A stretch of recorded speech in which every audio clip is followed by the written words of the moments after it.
Assalamualaikum warahmatullahi wabarakatuh. Selamat datang di Cerita dari Selatan. Apa kabar? Semoga kalian semua selalu dalam keadaan sehat dan bahagia. Ya, di channel ini, kita akan berbagi cerita-cerita menarik dari sudut pandang yang berbeda. Jangan lupa dukung kami dengan klik tombol subscribe, nyalakan lonceng notifikasi, dan tinggalkan like serta komentar di bawah. Selamat menonton. Udara di Desa Sukamaju terasa semakin dingin saat malam tiba. Bukan karena musim, melainkan karena rasa takut yang menyelimuti warga. Dalam beberapa bulan terakhir, desa yang tadinya damai ini seringkali menjadi sasaran pencurian. Ternak menghilang, hasil panen ludes, dan beberapa rumah warga disatroni maling. Rasa aman yang menjadi ciri khas desa ini perlahan terkikis, digantikan oleh kecemasan. Roni, seorang pemuda berusia 23 tahun, merasa prihatin.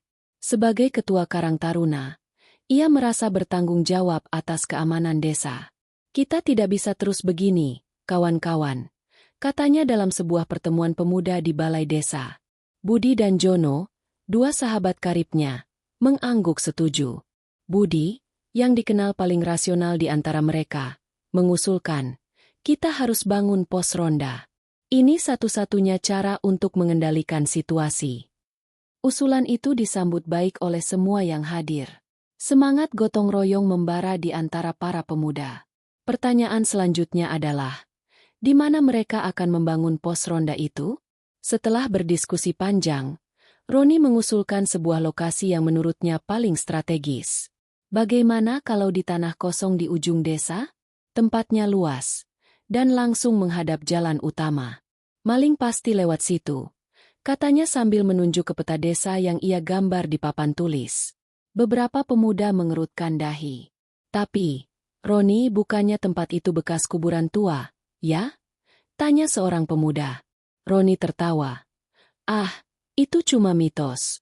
Kuburan itu sudah lama sekali, mungkin sudah ratusan tahun. Sekarang sudah jadi tanah kosong.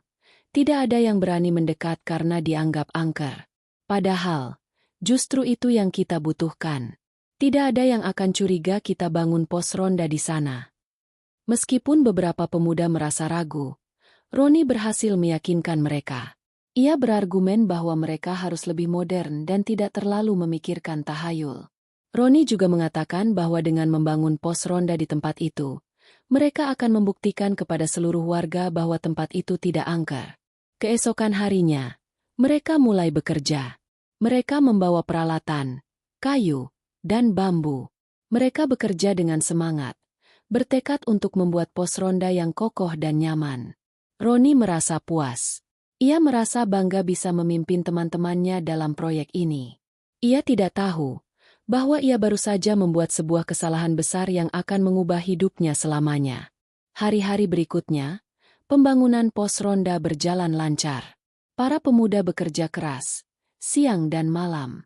Mereka memotong kayu, merangkai bambu, dan membangun atap. Mereka merasa senang. Mereka merasa seperti pahlawan yang akan menyelamatkan desa mereka dari ancaman maling. Namun, tidak semua orang senang dengan proyek ini. Seorang tetua kampung bernama Mbah Slamet, yang dikenal sebagai orang paling bijaksana di desa, mendatangi mereka. Mbah Slamet adalah seorang pria tua yang sudah sangat renta, tetapi matanya masih tajam dan suaranya masih lantang. Roni, nak, berhentilah. Jangan bangun pos ronda di sini, katanya dengan suara yang berat. Roni dan teman-temannya terkejut. Mbah, ada apa? Kenapa Mbah melarang kami? Tanya Roni. Tempat ini tidak baik. Ini adalah tanah bekas kuburan tua. Ada arwah-arwah yang tidak tenang di sini, jawab Mbah Slamet. Roni tertawa. Mbah, jangan percaya tahayul. Ini zaman modern. Kami hanya ingin melindungi desa kami. Ini bukan tahayul, nak, ini kenyataan, kata Mbah Slamet. Dulu, tempat ini adalah kuburan yang sangat besar. Ada banyak orang yang dikubur di sini, termasuk Karto, seorang penjaga kuburan yang meninggal karena dibunuh. Arwahnya tidak tenang. Jika kalian membangun pos ronda di sini, kalian akan mengganggu ketenangannya. Budi, yang paling rasional, mencoba untuk berbicara dengan Mbah Slamet. "Mbah, kami sudah mengecek. Tidak ada kuburan di sini. Tanah ini sudah rata. Tidak ada tanda-tanda ada kuburan."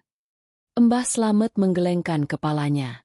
"Nak, kuburan itu tidak terlihat. Kuburan itu ada di bawah tanah ini. Jika kalian teruskan, kalian akan menyesal." Meskipun sudah diperingatkan, Roni dan teman-temannya tetap keras kepala. Mereka mengabaikan nasihat Mbah Slamet. Mereka berpikir, Mbah Slamet hanyalah orang tua yang sudah pikun. Mereka tidak percaya pada hal-hal gaib. Mereka hanya percaya pada diri mereka sendiri. "Mbah, kami akan teruskan," kata Roni dengan tegas.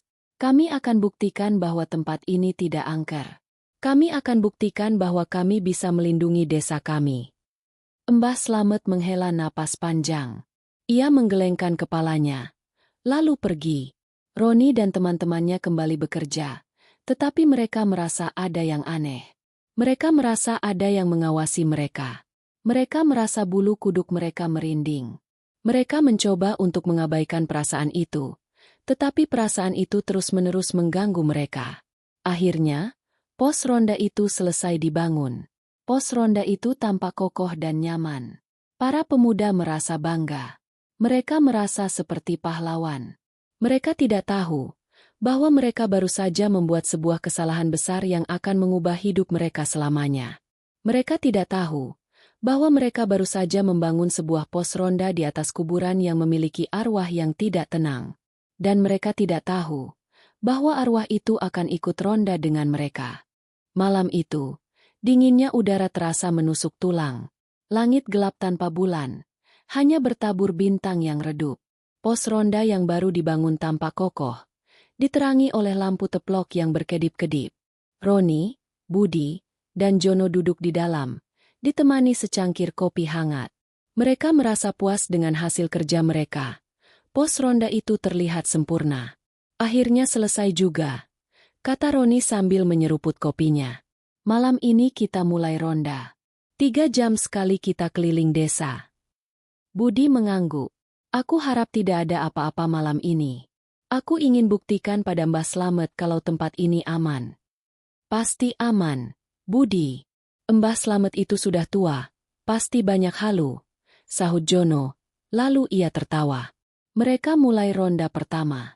Mereka keliling desa, mengecek setiap sudut, memastikan tidak ada maling yang berani masuk. Setelah 1 jam, mereka kembali ke pos ronda. Mereka duduk, mengobrol, dan bercanda. Tiba-tiba, mereka mendengar suara langkah kaki dari luar. Mereka terdiam, dan mereka saling pandang. Mereka merasa takut, tetapi mereka mencoba untuk tetap tenang. "Siapa di sana?" tanya Roni dengan suara yang gemetar. Tidak ada jawaban. Mereka menunggu beberapa saat, dan akhirnya mereka melihat seorang kakek tua muncul di depan pintu pos ronda. Kakek itu tampak mengenakan pakaian tradisional Jawa, lengkap dengan kain sarung dan blangkon. Wajahnya dipenuhi keriput dan jenggotnya panjang, hampir menyentuh dada. Ia tersenyum ramah, dan ia masuk ke dalam pos ronda. "Maaf, Nak, kakek tidak bermaksud mengagetkan kalian," kata kakek itu dengan suara yang serak. "Kakek hanya ingin ikut ronda. Kakek juga warga sini." Para pemuda merasa lega. "Siapa nama kakek?" tanya Roni. "Nama kakek Karto," jawab kakek itu. "Mbah Karto." Para pemuda saling pandang. Mereka tidak pernah mendengar nama itu. Mereka tidak pernah melihat kakek ini sebelumnya. Namun, mereka tidak curiga. Mereka merasa nyaman dengan Mbah Karto. Ia terlihat ramah, dan ia memiliki senyum yang hangat. Mereka mempersilakan Mbah Karto untuk duduk, dan mereka menawarkan kopi. Mbah Karto menerima kopi itu, dan ia mulai bercerita. Ia bercerita tentang desa ini di masa lalu, tentang orang-orang yang tinggal di sini, tentang kisah-kisah lucu dan menyedihkan. Ia bercerita dengan sangat detail, seolah-olah ia hidup di masa itu. Para pemuda terkesima. Mereka merasa seperti mereka sedang mendengarkan buku sejarah yang hidup. Mereka merasa seperti mereka sedang masuk ke dalam mesin waktu. Kakek tahu banyak tentang desa ini, kata Budi. Kakek sudah lama tinggal di sini. Sudah sangat lama, nak, jawab Mbah Karto dengan senyum yang aneh. Kakek sudah ada di sini, bahkan sebelum kalian lahir. Roni, Budi, dan Jono merasa sedikit aneh dengan jawaban itu, tetapi mereka tidak bertanya lebih lanjut. Mereka merasa nyaman dengan Mbah Karto. Mereka merasa seperti ia adalah bagian dari tim mereka. Mereka tidak tahu bahwa Mbah Karto adalah bagian dari sesuatu yang lebih besar. Mereka tidak tahu bahwa Mbah Karto adalah arwah yang tidak tenang. Sejak malam itu, Mbah Karto selalu datang ke pos ronda. Ia selalu datang tepat waktu, saat para pemuda mulai ronda. Ia tidak pernah absen. Ia selalu duduk di sudut pos ronda, bercerita, dan mendengarkan. Ia selalu tersenyum ramah, tetapi di matanya ada sesuatu yang aneh, sesuatu yang dingin dan kosong. Meskipun kehadirannya membuat para pemuda merasa lebih berani, ada juga hal-hal aneh yang mulai terjadi. Lampu pos ronda sering berkedip-kedip, bahkan mati sesekali. Jika para pemuda bertanya, Mbah Karto hanya akan tersenyum dan berkata, "Sudah tua, nak, lampunya sudah lelah." Suatu malam, saat mereka sedang asyik mengobrol, mereka mendengar suara bisikan dari luar. Bisikan-bisikan itu terdengar seperti gumaman tak jelas, tetapi mereka bisa menangkap beberapa kata. "Kalian harus pergi, kalian harus pergi." Bisikan itu terdengar seperti suara anak-anak. Para pemuda ketakutan. Mereka melihat Mbah Karto, dan Mbah Karto hanya tersenyum. "Angin malam, nak, kadang-kadang membawa suara aneh," katanya. Tidak hanya bisikan, terkadang para pemuda juga merasa merinding tanpa alasan. Terutama Jono, ia selalu merasa ada sesuatu yang menyentuhnya di belakang, tetapi saat ia menoleh, tidak ada siapa-siapa. Jono merasa ketakutan. Ia mencoba untuk berbicara dengan Roni dan Budi, tetapi mereka hanya menertawakannya. "Jono, kamu terlalu banyak menonton film horor," kata Roni. Suatu malam, Roni dan Budi sedang mengobrol di luar pos ronda, meninggalkan Jono dan Mbah Karto di dalam. Saat mereka sedang asyik mengobrol, mereka mendengar suara jeritan dari dalam pos ronda. Mereka lari ke dalam, dan mereka melihat Jono duduk di pojok ruangan, lututnya ditarik ke dada, dan ia menutupi wajahnya dengan kedua tangannya. Mbah Karto tidak ada. "Jono, ada apa?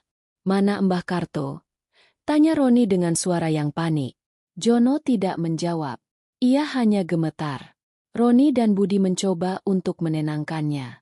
Setelah beberapa saat, Jono akhirnya bisa berbicara. Aku melihatnya," katanya dengan suara yang gemetar. "Aku melihat bayangan hitam di belakang Mbah Karto. Bayangan itu sangat tinggi dan kurus, dan ia memiliki mata merah yang menyala." Roni dan Budi terdiam. Mereka melihat sekeliling, tetapi tidak ada apa-apa. Mereka merasa takut, tetapi mereka mencoba untuk tetap tenang. "Jono, kamu pasti berhalusinasi," kata Roni. "Tidak, Roni. Aku melihatnya. Aku melihat bayangan itu. Dan bayangan itu tersenyum padaku," kata Jono dengan suara yang gemetar. Mereka tidak bisa tidur malam itu. Mereka merasa takut. Mereka merasa ada yang aneh dengan Mbah Karto. Mereka merasa ada sesuatu yang tidak beres dengan pos ronda ini. Mereka mulai menyadari bahwa kejadian aneh yang terjadi pada mereka, semua itu disebabkan oleh Mbah Karto. Keesokan harinya, kecemasan Jono menular pada Budi dan Roni. Meskipun Roni dan Budi mencoba meyakinkan diri bahwa kejadian malam itu hanyalah ilusi atau kelelahan, hati kecil mereka tahu ada sesuatu yang tidak beres. Mereka mulai meragukan Mbah Karto, dan mereka mulai meragukan tempat yang mereka pilih. Malam itu, mereka kembali ke pos ronda, tetapi mereka tidak datang dengan semangat yang sama. Suasana di antara mereka terasa tegang. Mereka tidak banyak bicara. Mereka hanya duduk dan menunggu Mbah Karto datang. "Jono, kamu serius dengan apa yang kamu lihat semalam?" tanya Roni. Jono mengangguk. "Sangat serius, Roni. Aku tidak berbohong. Aku melihatnya." Aku melihat bayangan hitam di belakang Mbah Karto. Budi merinding. Apa mungkin Mbah Karto itu bukan manusia?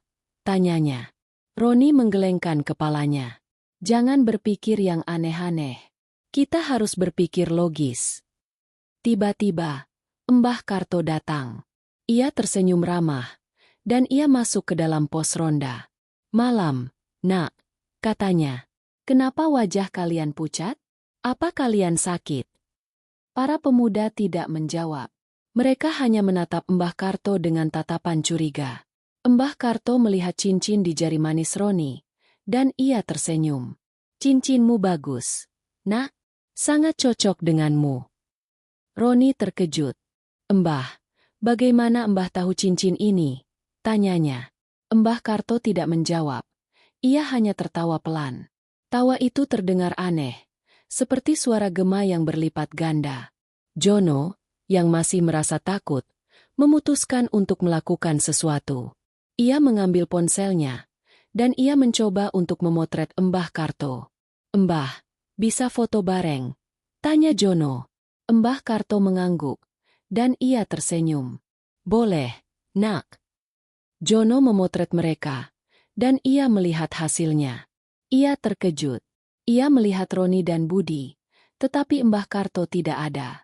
Mbah Karto tidak ada di foto itu. Jono menjerit, dan ia menjatuhkan ponselnya. Roni dan Budi panik. Ada apa? Jono? Apa yang kamu lihat? Tanya Roni. Jono tidak menjawab. Ia hanya menunjuk ke arah ponselnya. Roni mengambil ponsel itu, dan ia melihat foto itu. Ia terkejut. Ia melihat dirinya, Budi, dan pos ronda. Tetapi Mbah Karto tidak ada. Roni menatap Mbah Karto, yang masih tersenyum. Mbah, kenapa Mbah tidak ada di foto ini? Tanya Roni. Mbah Karto menggelengkan kepalanya. Nak, kakek tidak tahu apa yang kamu bicarakan. Mungkin ponselmu rusak. Roni tidak percaya. Ia mengambil ponselnya, dan ia memotret Mbah Karto lagi. Hasilnya sama. Mbah Karto tidak ada. Roni merasa ketakutan. Ia menyadari, Mbah Karto bukanlah manusia. Mbah Karto adalah sosok yang tak terlihat. Roni, Budi, dan Jono lari dari pos ronda, meninggalkan Mbah Karto sendirian. Mereka berlari sekuat tenaga, tidak peduli seberapa lelah mereka. Mereka lari ke rumah Budi, dan mereka mengunci pintu. Mereka duduk di ruang tamu, terengah-engah. Mereka saling pandang, dan mereka tidak bisa berkata-kata. Aku tidak percaya, kata Budi dengan suara yang gemetar. Dia bukan manusia. Aku sudah bilang, Budi, kata Jono. Dia bukan manusia. Dia arwah. Roni tidak bisa berbicara. Ia hanya memegang ponselnya, dan ia menatap foto itu. Foto di mana Mbah Karto tidak ada. Ia merasa bodoh. Ia merasa sangat naif. Ia menyesal telah membangun pos ronda di tempat itu. Ia menyesal telah mengabaikan nasihat Mbah Slamet.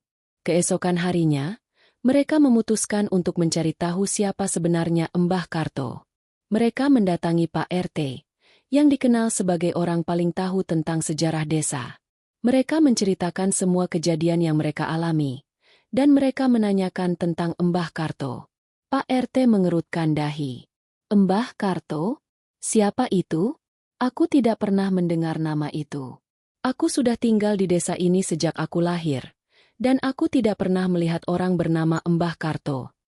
Para pemuda terkejut. Tapi dia bilang dia warga sini, kata Roni. Dia bilang dia sudah lama tinggal di sini. Pak RT menggelengkan kepalanya. Nak, tidak ada orang bernama Mbah Karto di desa ini. Kalian pasti salah orang. Para pemuda merasa putus asa. Mereka tidak tahu harus berbuat apa. Mereka tidak tahu harus mencari tahu kemana lagi. Mereka memutuskan untuk kembali menemui Mbah Slamet, yang pernah memperingatkan mereka. Mereka mendatangi rumah Mbah Slamet, dan mereka menceritakan semua kejadian yang mereka alami. Mbah Slamet mendengarkan dengan seksama, dan ia tidak terlihat terkejut. Ia hanya menghela napas panjang. Jadi, Kalian akhirnya tahu siapa dia? Tanyanya. Para pemuda mengangguk. Siapa dia? Embah? Siapa sebenarnya Embah Karto? Tanya Roni. Embah Slamet menjelaskan bahwa Embah Karto adalah penjaga kuburan di lokasi itu, yang meninggal karena dibunuh. Arwahnya tidak tenang karena kuburannya dihancurkan untuk pembangunan pos ronda. Dia merasa marah, kata Embah Slamet. Dia merasa tempatnya dihancurkan.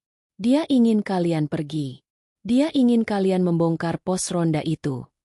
Roni, Budi, dan Jono merasa ketakutan. Mereka menyadari, mereka telah membuat kesalahan besar. Mereka telah membangun pos ronda di atas kuburan yang memiliki arwah yang tidak tenang. Mereka telah membuat arwah itu marah. Mereka telah membuat arwah itu ikut ronda dengan mereka. Apa yang harus kami lakukan, Embah? Tanya Roni. Kami tidak bisa hidup seperti ini. Kami tidak bisa terus-menerus merasa takut. Embah Slamet menatap mereka dengan mata yang penuh perhatian. Kalian harus membongkar pos ronda itu. Dan kalian harus membangunnya di tempat lain. Kalian harus membersihkan tempat itu. Dan kalian harus mendoakan arwah Embah Karto. Jika kalian berhasil, arwahnya akan tenang, dan kalian akan aman. Para pemuda merasa lega. Mereka merasa ada harapan. Mereka merasa ada jalan keluar. Mereka memutuskan untuk mengikuti nasihat Embah Slamet. Mereka memutuskan untuk membongkar pos ronda itu. Dan mereka memutuskan untuk mengembalikan ketenangan di desa mereka. Mereka tidak tahu bahwa Embah Karto tidak akan semudah itu membiarkan mereka pergi. Embah Karto akan melawan, dan ia akan melakukan segala cara untuk menghentikan mereka. Roni, Budi, dan Jono pulang dari rumah Embah Slamet dengan perasaan campur aduk. Ada kelegaan karena mereka akhirnya tahu apa yang terjadi, tetapi juga ada ketakutan yang mendalam. Mereka tidak menyangka bahwa masalah yang mereka anggap sepele, sekadar pembangunan pos ronda, ternyata berkaitan dengan hal-hal gaib dan arwah penasaran. Nasihat Mbah Slamet untuk membongkar pos ronda dan menenangkan arwah Mbah Karto terasa seperti beban yang sangat berat di pundak mereka. Jadi, kita harus membongkar pos ronda yang sudah kita bangun dengan susah payah. Tanya Jono, suaranya terdengar putus asa. Tidak ada pilihan lain, Jono. Jawab Roni, wajahnya tegang. Kita sudah mengganggu ketenangan Mbah Karto. Kita harus memperbaikinya. Tapi bagaimana kalau Mbah Karto tidak mau pergi? Timpal Budi. Matanya menatap kosong ke depan. Dia kan sudah bilang kalau kita adalah temannya. Dia sudah merasa nyaman di sana. Dia itu bukan teman, Budi, kata Roni dengan nada dingin. Dia itu arwah penasaran. Dia butuh kita untuk membantunya. Kita harus memberinya ketenangan. Malam itu, mereka bertiga kembali ke pos ronda, tetapi tidak untuk ronda. Mereka datang dengan membawa alat-alat untuk membongkar pos ronda. Hujan gerimis mulai turun, menambah kesan suram dan mencekam. Mereka mulai bekerja, tetapi setiap kali mereka mencoba membongkar pos ronda, mereka merasakan ada perlawanan. Alat-alat mereka terasa berat, kayu-kayu terasa seperti menempel, dan paku-paku terasa seperti tertanam sangat dalam. Roni, ini tidak bisa, kata Budi, tangannya gemetar. Ada sesuatu yang menahannya. Roni tahu, ini adalah pekerjaan Mbah Karto. Kita harus terus, Budi. Kita harus terus, katanya, mencoba untuk tetap kuat. Tiba-tiba, lampu pos ronda berkedip-kedip, lalu mati total. Gelap yang pekat menyelimuti mereka. Mereka bisa mendengar suara tawa dari dalam pos ronda. Tawa itu terdengar seperti suara Mbah Karto, tetapi tawa itu terdengar sangat dingin dan jahat. Kalian tidak bisa pergi, Nak. Bisik suara Mbah Karto. Kalian adalah temanku. Kalian harus menemaniku di sini. Kalian harus ronda bersamaku selamanya. Roni, Budi, dan Jono merasa ketakutan. Mereka lari dari tempat itu, meninggalkan alat-alat mereka. Mereka berlari sekuat tenaga, tidak peduli seberapa lelah mereka. Mereka lari ke rumah Roni, dan mereka mengunci pintu. Mereka merasa putus asa. Mereka menyadari, Mbah Karto tidak akan semudah itu membiarkan mereka pergi. Mbah Karto akan melawan, dan ia akan melakukan segala cara untuk menghentikan mereka. Ketiga pemuda itu duduk lemas di ruang tamu rumah Roni, saling pandang dengan tatapan kosong. Malam itu adalah puncak ketakutan mereka. Mbah Karto tidak lagi bersembunyi di balik senyum ramahnya. Ia menunjukkan sisi aslinya, sisi yang penuh amarah dan dendam. "Apa yang harus kita lakukan, Roni?" tanya Jono, suaranya tercekat. "Kita tidak bisa membongkar pos ronda itu." Roni menggelengkan kepalanya. "Dia tidak akan membiarkan kita." Dia marah. "Kita harus mencari bantuan." Mereka tahu siapa satu-satunya orang yang bisa membantu mereka. Mbah Slamet. Pagi-pagi sekali, mereka bergegas ke rumah Mbah Slamet, yang menyambut mereka dengan wajah prihatin. "Mbah, kami sudah mencoba membongkar pos ronda itu, tapi kami tidak bisa," kata Roni, napasnya memburu. "Dia tidak mengizinkan." Mbah Slamet mengangguk. "Saya tahu, Nak, arwahnya tidak tenang. Ia merasa terganggu. Ia merasa tempatnya dihancurkan. Ia butuh lebih dari sekadar pembongkaran pos ronda." "Lalu, apa yang harus kami lakukan?" tanya Budi, putus asa. Mbah Slamet menjelaskan bahwa mereka tidak bisa hanya membongkar pos ronda. Mereka harus menenangkan arwah Mbah Karto. Mereka harus membuat Mbah Karto mengerti bahwa mereka tidak bermaksud jahat. Mereka harus meminta maaf kepadanya. Dan mereka harus mendoakannya. "Bagaimana caranya, Mbah?" tanya Jono. "Dia sudah mengganggu kami secara fisik. Kami tidak berani ke sana lagi." Mbah Slamet menjelaskan, "Kalian harus kembali ke sana. Tapi kali ini, kalian tidak pergi dengan niat untuk membongkar. Kalian pergi dengan niat untuk berdamai. Bawalah sesajen, Nak. Bawalah bunga, kemenyan, dan makanan kesukaan Mbah Karto." "Apa yang kami tahu tentang makanan kesukaannya?" tanya Budi. Mbah Slamet tersenyum. "Karto, dia suka jajanan pasar. Nak, jajanan yang manis-manis." Mereka menuruti nasihat Mbah Slamet. Mereka membeli jajanan pasar, bunga, dan kemenyan. Sore harinya, mereka kembali ke pos ronda. Suasana di sana terasa sangat dingin dan mencekam. Mereka meletakkan sesajen di depan pos ronda, dan mereka menyalakan kemenyan. Roni mulai berbicara. "Mbah Karto, kami mohon maaf. Kami tidak tahu bahwa ini adalah kuburan Mbah. Kami tidak bermaksud jahat.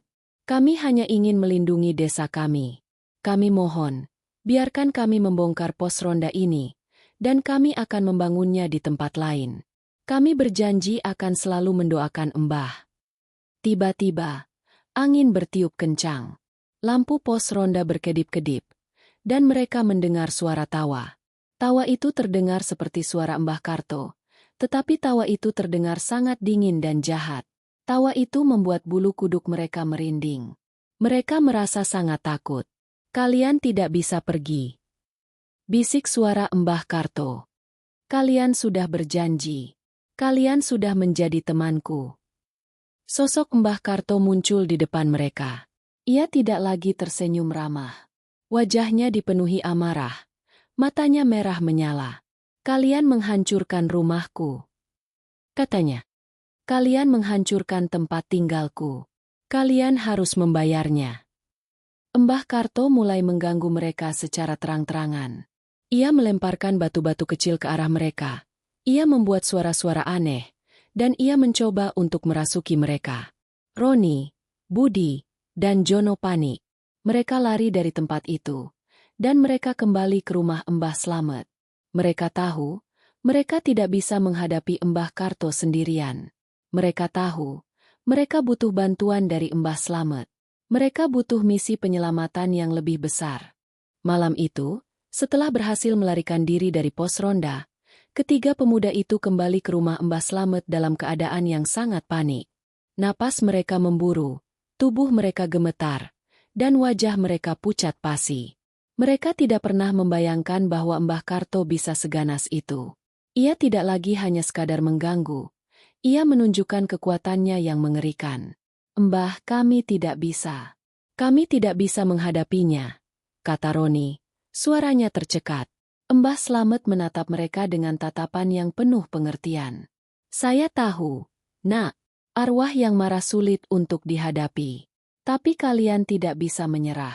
Jika kalian menyerah, ia akan terus mengganggu kalian. Lalu, apa yang harus kami lakukan? Tanya Budi, putus asa. Kalian harus berani. Kalian harus kuat, kata Mbah Slamet. Kalian harus menghadapinya bersama-sama.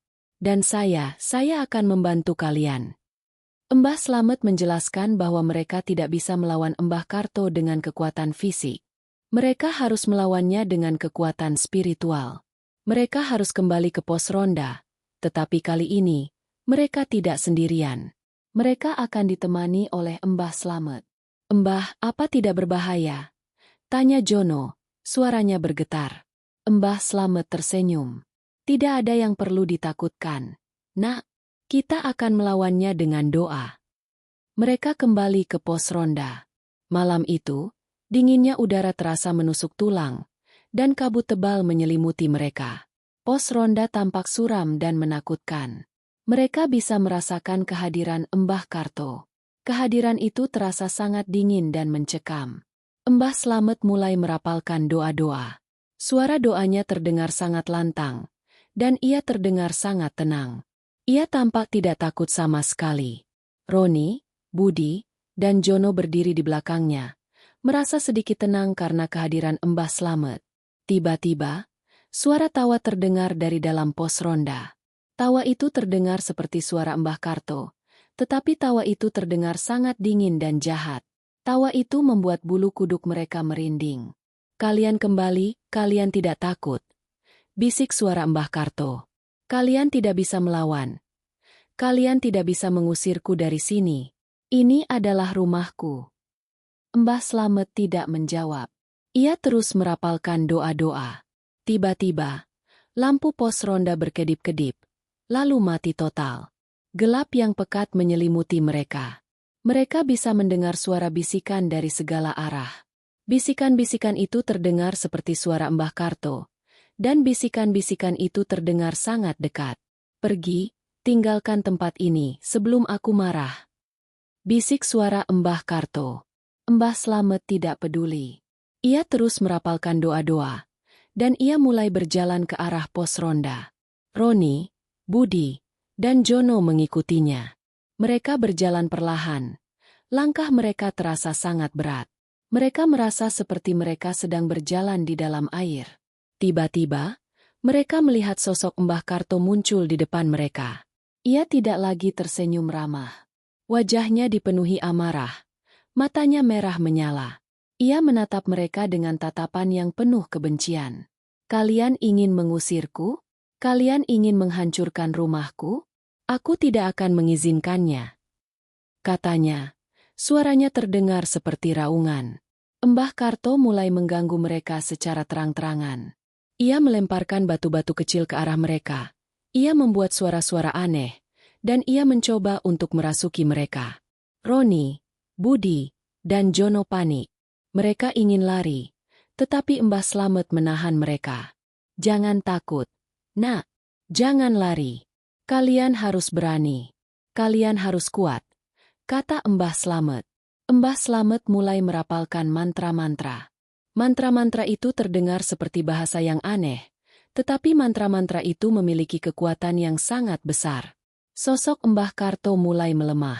Ia berteriak, dan teriakannya terdengar seperti suara yang mengerikan. Ia berteriak, dan teriakannya membuat mereka merasa takut. Roni, Budi, dan Jono merasa putus asa. Mereka merasa seperti mereka akan kalah.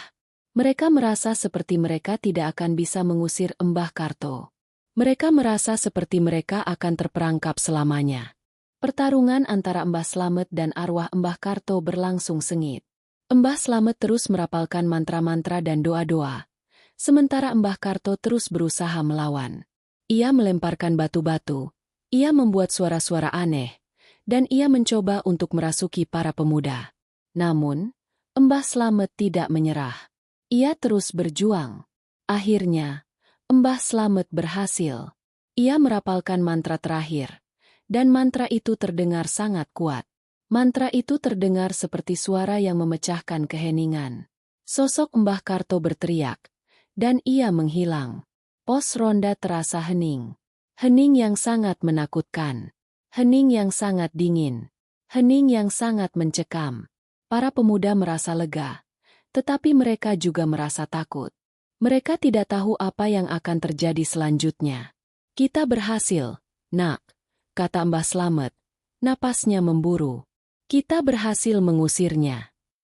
Roni, Budi, dan Jono merasa lega. Mereka merasa seperti mereka baru saja keluar dari mimpi buruk. Mereka merasa seperti mereka baru saja selamat dari sesuatu yang sangat mengerikan. Mbah, apa yang terjadi pada Mbah Karto? Tanya Roni. Mbah Slamet menjelaskan bahwa Mbah Karto tidak pergi.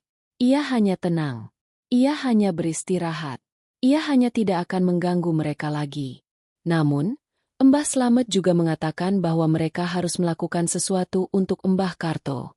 Mereka harus membongkar pos ronda itu, dan mereka harus membangunnya di tempat lain. Mereka harus membersihkan lokasi lama, dan mereka harus mendoakan arwah Mbah Karto. Mereka menuruti nasihat Mbah Slamet. Keesokan harinya, mereka kembali ke pos ronda, dan mereka membongkarnya. Mereka bekerja dengan sangat cepat, dan mereka tidak merasakan perlawanan apapun. Setelah pos ronda itu dibongkar, mereka membersihkan lokasi lama, dan mereka mendoakan arwah Mbah Karto. Setelah itu, mereka membangun pos ronda di tempat lain. Kali ini, mereka memilih tempat yang jauh dari kuburan. Mereka membangun pos ronda itu dengan semangat yang sama, tetapi kali ini, mereka tidak merasa bangga. Mereka merasa bersyukur. Mereka merasa bersyukur karena mereka telah selamat. Sejak saat itu, desa kembali aman. Tidak ada lagi maling yang berani masuk. Dan tidak ada lagi cerita tentang pos ronda yang angker. Namun, kisah ini menjadi legenda turun-temurun. Legenda tentang Mbah Karto, arwah penjaga kuburan yang tidak tenang. Legenda tentang Roni, Budi, dan Jono, para pemuda yang berani. Dan legenda tentang Mbah Slamet, orang bijak yang menyelamatkan mereka. Meskipun kisah ini berakhir bahagia, kisah ini meninggalkan pelajaran yang sangat berharga. Bahwa tidak semua hal yang terlihat biasa adalah biasa. Bahwa tidak semua hal yang terlihat sepele adalah sepele. Dan bahwa tidak semua hal yang terlihat kosong adalah kosong. Di balik setiap sudut yang sepi, di balik setiap tempat yang kosong, ada cerita yang tersembunyi. Dan cerita itu tidak selalu indah.